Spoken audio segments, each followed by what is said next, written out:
Hey guys, again welcome back to our channel. This is Rik Thakur. So guys, आज के इस particular video में हम जानेंगे how to control your emotions in trading. ठीक है, बहुत सारे लोगों को जो है ये टर्म जो है सीखने में काफ़ी जो है अरसा लग जाता है, क्योंकि जो है इसी चीज़ को जो है आपको जो है ठीक से जो है सीखने की ज़रूरत है, क्योंकि जब तक आपके खुद के इमोशन पे आपका कंट्रोल नहीं है, तब तक आप ट्रेडिंग में मोस्ट ऑफ द टाइम जो है ट्रेड को लॉस ही करोगे, ठीक है ना? सो काफ़ी लंबी वीडियो नहीं रहेगी, काफ़ी शॉर्ट टर्म में जो है हर एक चीज़ मैं आपको क्लियर कर देने वाला हूँ, ठीक है? सो वीडियो में जो है कंटिन्यू बने रहो। सो वीडियो कर लेते हैं स्टार्ट। तो सबसे मेजर जो प्रॉब्लम आती है, हम इमोशन को जो है होल्ड नहीं कर पाते। इट मीन्स कि हम ट्रिगर हो जाते हैं अगर अगर हमारा trade back to back loss होता है तो। सपोज़ हमारा ट्रेड इस कैंडल पे लॉस हुआ है, तो एक बेसिकली ह्यूमन नेचर है कि अगर लॉस हुआ है, तो हम उस चीज़ को एक्सेप्ट नहीं कर पाते हैं। तो हम चाहते हैं उस चीज़ को हम कवर अप करें, ठीक है ना? जो कि हम अगली कैंडल में ही ट्राई कर लेते हैं ट्रेड लेने का, या फिर कहीं अपॉर्चुनिटी नहीं भी रहती है फिर भी हम ट्रेड ले लेते हैं, ठीक है? सो इसी सारे चीज़ों से जो है आपको सेफ साइड हो करके जो है आपको ट्रेडिंग करनी है, ठीक है? क्योंकि इमोशन जो है बेसिकली वो हर एक पर्सन के अंदर में होता है, और इमोशंस आपको जो है यहाँ पे अगर आप अपने इमोशन पे कंट्रोल नहीं करते हो, तो आप बैक टू बैक लॉस ही करोगे, जो कि हर लोग करते हैं। हर जो है जो भी पर्सन ट्रेडिंग करते हैं, वो जो है ये चीज़ों को जो है ऑलवेज़ फेस करते होंगे, ठीक है?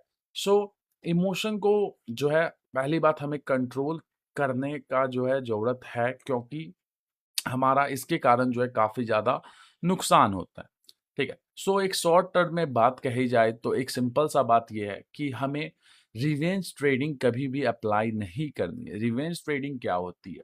जब हम पर्टिकुलर पॉइंट पे हमारा ट्रेड लॉस होता है, तो हम ना जाने क्यों, ठीक है ना? पर्सन जो है अंदर से जो है ट्रिगर हो जाता है कि हमें अब इस लॉस को रिकवर करना है, ठीक है ना? सो वो क्या करेगा, बैक टू बैक ट्रेड लेगा, ठीक है ना? अगर बिगिनर्स है तो वो तो बिल्कुल बैक टू बैक ही ट्रेड लेगा, क्योंकि उसने ऑलरेडी जो है अच्छा खासा जो है कैपिटल को लॉस कर लिया है, तो वो बैक टू बैक चाहेगा हम ट्रेड लेते जाए और हम इस चीज़ को कवर अप करें। देखो, जब आप कवर अप करने जाओगे तो आप डेफिनिटली वहाँ पे फँसोगे, ठीक है? सो आपको कवर अप वहाँ पे नहीं करना है, ठीक है? आपको अलग जगह पे जानी है, अलग पेयर को सिलेक्ट करना है, और दूसरी जहाँ पे आपको अपॉर्च्युनिटी दिखती है, वहाँ पे आपको ट्रेड जो है अप्लाई करनी है, ठीक है? सो हमेशा आपको रिस्क मैनेजमेंट फ़ॉलो करना है। ऑलरेडी मैंने आपको एक वीडियो के थ्रू क्लियर किया था कि आप जो है बाइनरी मार्केट में जब भी ट्रेड करते हो, तो आपके पास एक पर्टिकुलर रिस्क मैनेजमेंट होना चाहिए, जिसको आप फ़ॉलो करो, ठीक है ना? देखो, हमेशा लॉस होगा तो आपके मन में भी लगेगा कि मेरा लॉस हुआ है, तो मैं उस चीज़ को जो है रिकवर कर लूँ जल्द से जल्द, बट ऐसा करना ही जब आप जाओगे, ठीक है? तो आप अपने कैपिटल को खो दोगे, ठीक है ना? तो आपको अपने कैपिटल को सेव करना है सबसे पहले, एंड जब आपका कैपिटल सेव रहेगा, तभी आप जो है उस कैपिटल से आगे भी ट्रेड कर पाओगे, तो ये समझो, ठीक है ना? जब आपके पास फूड है, तभी ना आप उसको नेक्स्ट डे जो है खा पाओगे, या फिर आप कभी भी उस चीज़ को जो है खाना जो है जो भी हमारे पास पर्टिकुलर उसको हम लॉन्ग टर्म तक खींच सकते हैं, खा सकते हैं, ठीक है ना? सो एक सिंपल सी यही बात रहेगी कि अगर आपके पास जो भी कैपिटल है, ठीक है ना? As it is, like suppose आपके पास $100 है, आप या फिर $1000 आपने डिपॉज़िट किया है, आपका जो है $100 का लॉस हो गया, तो आप चाहोगे कि भाई अब मुझे आज ही के आज रिकवर करना है, जो कि नेक्स्ट टू इम्पॉसिबल होता है, ठीक है ना? कुछ लोग कर लेते हैं, बट आप कब तक कर पाओगे?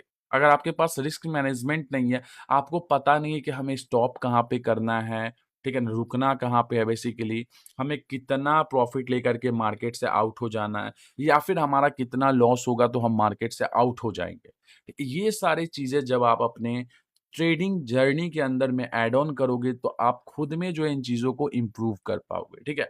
सो एक और बात मैं बता देना चाहता हूँ, जिन लोगों ने क्विटेक्स में अभी तक अकाउंट ओपन नहीं किया है, तो किस बात का आप वेट कर रहे हो? इस वीडियो के डिस्क्रिप्शन को डेफिनिटली चेकआउट करो। वहाँ पे आपको क्विटेक्स का लिंक मिलेगा। आप उसके थ्रू क्विटेक्स में अकाउंट ओपन करो, आज से ही अपनी ट्रेडिंग जर्नी को जो है स्टार्ट कर दो, और हर एक स्टेप जो है मैं आपको ऑलवेज़ गाइड करूँगा यूट्यूब पे, जिससे आपकी ट्रेडिंग जर्नी डेफ़िनेटली जो है इम्प्रूव डेली वाइज़ जो है हो जाएगी।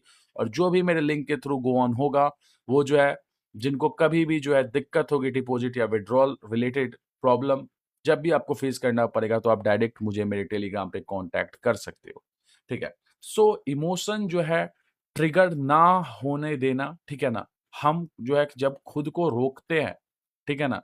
तब जो है आप आगे के टर्म में जो है ट्रेड्स को जो है कंटिन्यू रख पाओगे, अपने कैपिटल को एज़ इट इज़ जो है हमेशा रख पाओगे, ठीक है ना? हमारा जो फर्स्ट फोकस होना चाहिए कि हमें अपने कैपिटल को सेव करना है, ठीक है? और डेली का जो आपने टारगेटिंग किया है, लाइक आपने $10 का प्रॉफिट का टारगेट, $10 का लॉस का टारगेट या फिर $100 का प्रॉफिट का टारगेट, $100 के लॉस का टारगेट रखा है, अपने कैपिटल के अकॉर्डिंग, ठीक है? अपने कैपिटल के अकॉर्डिंग 5 से 10% के हिसाब से मैं बता रहा हूँ, ठीक है ना? जो लोग $1000 डिपॉज़िट किए हैं, उनका 10% तकरीबन $100 होगा। जो लोग $100 से ट्रेड कर रहे हैं, उनका 10% तकरीबन $10 होगा। ठीक है ना? सो उस हिसाब से आपको रिस्क मैनेजमेंट फ़ॉलो करना है और जब ये रिस्क मैनेजमेंट आप फ़ॉलो करोगे, जब आपका ट्रेड या तो विन होगा, ठीक है ना? जब आपका टारगेट या तो 10% अचीव होगा या तो आपका टारगेट 10% लूज़ होगा, तब आपको रुक जाना है। देखो रुकना जब आप सीखोगे तो अपने इमोशन पे खुद ब खुद जो है आप कंट्रोल करना सीख जाओगे, ठीक है ना? क्योंकि इमोशन जब आप कंट्रोल नहीं करोगे तो आपका और ज़्यादा लॉस होगा, ठीक है ना? तो आपको ट्रेडिंग हमेशा इमोशन लेस होकर के करना है। आपके अंदर में कोई इमोशन नहीं होना चाहिए कि मेरा लॉस हो गया, तो अब मुझे इस चीज़ को रिकवर करना है आज के आज ही। अगर आज के आज ही जो है आप सोचोगे, तो ये आपका रिवेंज ट्रेडिंग होगा, ठीक है? क्योंकि वहाँ पे आपकी साइकोलॉजी खराब होगी ट्रेडिंग की, वहाँ पे आप ओवर ट्रेड करोगे, ठीक है? बहुत सारे ट्रेड आप जो है प्लेस करोगे, हर जगह ट्रेड प्लेस करोगे, मल्टीपल जगह एंड वहाँ पे आपको बहुत सारे लॉसेस फेस करना पड़ेगा। तो आपका फर्स्ट मोटिव ऑलवेज़ होना चाहिए कि हम अपने कैपिटल को सेव करें, जिससे जो है हम अगले दिन उस कैपिटल से फिर से ट्रेड करें, ठीक है? क्योंकि कहा भी जाता है all day is not the same day, ठीक है ना? हर दिन हमेशा की तरह नहीं है, हर दिन बदलेगा, ठीक है? ज़रूरी नहीं है कि आज मैं लॉस किया हूँ, तो कल मेरा प्रॉफिट नहीं होगा। ठीक है, होगा क्योंकि पार्ट ऑफ ट्रेडिंग है। इसको आपको एज़ अ बिज़नेस की तरह लेना है कि भाई आज मेरा लॉस हुआ है तो कोई दिक्कत नहीं है। मैं इसको जो है लिया हूँ, मतलब मेरा लॉस हुआ है तो मैं इस चीज़ को फेस किया हूँ, तो मैं अगले दिन डेफ़िनेटली ट्राई करूँगा कि मेरा प्रॉफ़िट निकले और जो है फिर उसके अगले दिन फिर से ट्रेड करेंगे तो टारगेटिंग आप कर रहे हो, ठीक है ना? आप कोई चीज़ का टारगेट लेकर के चल रहे हो, ठीक है? कि 10% चलो भाई प्रॉफ़िट हो गया तो मैं डेस्कटॉप को क्लोज़ करूँगा एंड ओवर ट्रेड नहीं करूँगा क्योंकि आज का मेरा टारगेट कंप्लीट हो चुका है, जो कि आज का मैंने गोल सेट किया था 10% का वो कंप्लीट हो चुका है। तो मैं मार्केट से बिल्कुल जो है आउट हो जाऊँगा। फिर नेक्स्ट डे आप चलोगे, फिर से आपका जो है वही टारगेट रहने वाला है, वही गोल रहने वाला है और उतना ही कंप्लीट करने के बाद आपको आउट हो जाना है मार्केट से। देखो, ग्रीडीनेस जो होता है ना, लालच जो होता है, वो बेसिकली आपको जो है पीछे की तरफ खींचेगा। क्योंकि जब आप ग्रीडनेस मार्केट में दिखाओगे, तो मार्केट को तो भाई कोई फ़र्क नहीं पड़ता है, ठीक है ना?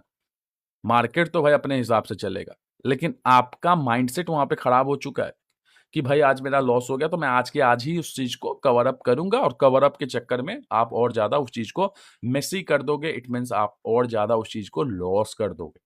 ठीक है? सो टारगेटिंग जब भी आप करते हो तो आपका जब 10% का अगर लॉस भी रहता है तो भाई मेरे पास अब $90 बचे हुए हैं। सपोज़ अगर मैं $100 से ट्रेड कर रहा हूँ तो मेरे पास $90 बचे हुए हैं, जिससे मैं अगले दिन उसी अमाउंट से फिर से ट्रेड कर सकता हूँ।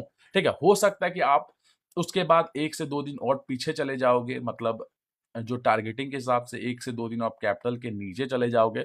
बट ये तो रहेगा ना कि आपके पास पैसे हैं, जिससे आप अगले दिन फिर से ट्रेड कर पाओगे। तो वही है, पैसे हैं तो आप लगा सकते हो, अगर पैसे नहीं है तो आप ट्रेड नहीं कर सकते हो, सिंपल सी बात है। तो आपका फ़ोकस हमेशा जो है, वो जो है मनी को हमेशा सेव करने पे होना चाहिए, ना कि जो है आपको ओवर ट्रेड करना है। अपने इमोशन को जो है कंट्रोल करना सीखो, ठीक है? मेडिटेशन करो, कुछ भी करो, ठीक है ना? दूसरे काम में फ़ोकस करो, बट जो टारगेट हमने लिया है, उसी को लेकर के चलना है। ठीक है? उसमें कोई भी चेंजेज़ आपको नहीं लाना।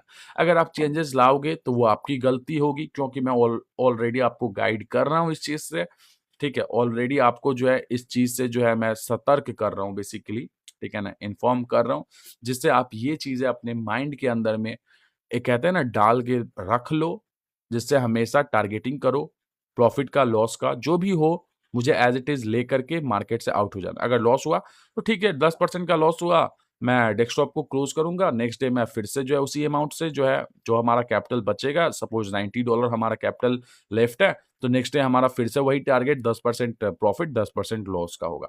ठीक है? ये चीज़ को जब आप फ़ॉलो करोगे, तो आपका इमोशन भी ट्रिगर नहीं होगा, आपका टारगेटिंग भी हो रहा है, ठीक है ना? आप अपने गोल की तरफ भी मूव कर रहे हो और आप डिसिप्लिन मेंटेन कर रहे हो, डिसिप्लिन, ठीक है ना? डिसिप्लिन मेंटेन करना जो है काफ़ी टफ काम होता है, ठीक है? क्योंकि हर डे सेम ही चीज़ को करना, वो जो है काफ़ी टफ वर्क है, ठीक है ना? क्योंकि हर दिन आप एक ही तरीके का खाना नहीं खा सकते हो, दैट्स नॉट पॉसिबल।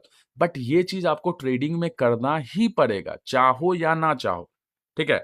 क्योंकि यहाँ पे आपकी मर्ज़ी नहीं चलने वाली है, यहाँ पे आपके हिसाब से मार्केट नहीं चलेगा, आपको मार्केट के हिसाब से चलना पड़ेगा, ये बात दिमाग में डालो, ठीक है ना?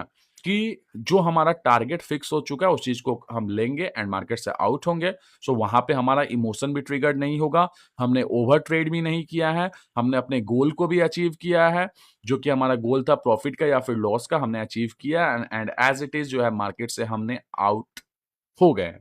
तो नेक्स्ट डे आप अगेन आओगे, अगले दिन फिर आओगे, तो आप लगातार उस कैपिटल से ट्रेड करते ही करते रहो, ठीक है ना? जिससे आपका इमोशन डेफ़िनेटली जो है आपके कंट्रोल में होने वाला है, अगर आप इस चीज़ को जो है अ, नोट डाउन कर लेते हो, तो डेफ़िनेटली आप उस चीज़ पे हर बार फ़ोकस करोगे, हर बार, ठीक है ना? अगर आप चाहो तो एक जो है नोट डाउन करके आप उस चीज़ को कहीं भी जो है माउंट कर सकते हो, कहीं भी होल्ड कर सकते हो, जिससे हमेशा आपका उस प चीज़ पे फ़ोकस जाएगा, जिससे आप हमेशा उस चीज़ को सोचोगे और साइकोलॉजिकल जो है जब आप उन चीज़ों पे फ़ोकस करोगे, तो आपको हमेशा दिमाग में एक चीज़ जो होता है ना ट्रिक करेगी, हमेशा एक चीज़ जो है पिंच करेगी कि हाँ, ये चीज़ मुझे फ़ॉलो करना है, ये चीज़ मुझे फ़ॉलो करना है, ये चीज़ मुझे फ़ॉलो करना है। तो आप उस चीज़ को फ़ॉलो करोगे डेफ़िनेटली एंड आपका इमोशन उससे डेफ़िनेटली क्लियर होगा, ठीक है ना? सो इस चीज़ पे आप फ़ोकस कर लोगे तो डेफ़िनेटली आप जो है लॉन्ग टर्म में, ठीक है ना? क्योंकि शॉर्ट टर्म में ट्रेडिंग में प्रॉफ़िटेबल नहीं होते हैं लोग, हमेशा लॉन्ग टर्म में होते हैं। तो लॉन्ग टर्म में आपको बहुत ही बेनिफिट मिलने वाला है, चाहे आप कहीं भी ट्रेड करो, ठीक है ना? चाहे आप किसी भी ब्रोकर में ट्रेड करो, नो वरी अबाउट इट, ठीक है ना? सो आप डेफ़िनेटली इस चीज़ पे जो है काम करो, क्योंकि काम आप ही को करना है, मेरा काम है बस आपको समझाना। जिस तरीके से आप जो है इन चीज़ों को फ़ॉलो करोगे, तो डेफ़िनेटली आप एज़ इट इज़ जो है एक अच्छे जो है ट्रेडर बन सकते हो। सो होपफुली गाइज़ आज के इस वीडियो में इतना ही। होपफुली अगर आपको मेरा कॉन्सेप्ट समझ में आया हो, जो भी मैंने बातें बोली हो, अगर आपको जो है अपने आप डेली लाइफ से उस चीज़ को रिलेट करते हो, तो वीडियो को डेफ़िनेटली लाइक करो, चैनल को सब्सक्राइब करो और जिनको भी बाइनरी में बेसिक से एडवांस ट्रेडिंग सीखनी है, वो मुझसे मेरा कोर्स परचेज़ कर सकते हो। कोर्स की डिटेल्स आपको मेरे टेलीग्राम चैनल पे मिलेगी और टेलीग्राम का लिंक आपको इस यूट्यूब वीडियो के डिस्क्रिप्शन में मिल जाएगा, ठीक है? अगर आप मेरा कोर्स परचेज़ करते हो, तो आपको जो है मैं लाइफ टाइम आपको गाइड करूँगा as a guider. So hopefully guys मिलते हैं अगली वीडियो में, तब तक के लिए बाय बाय।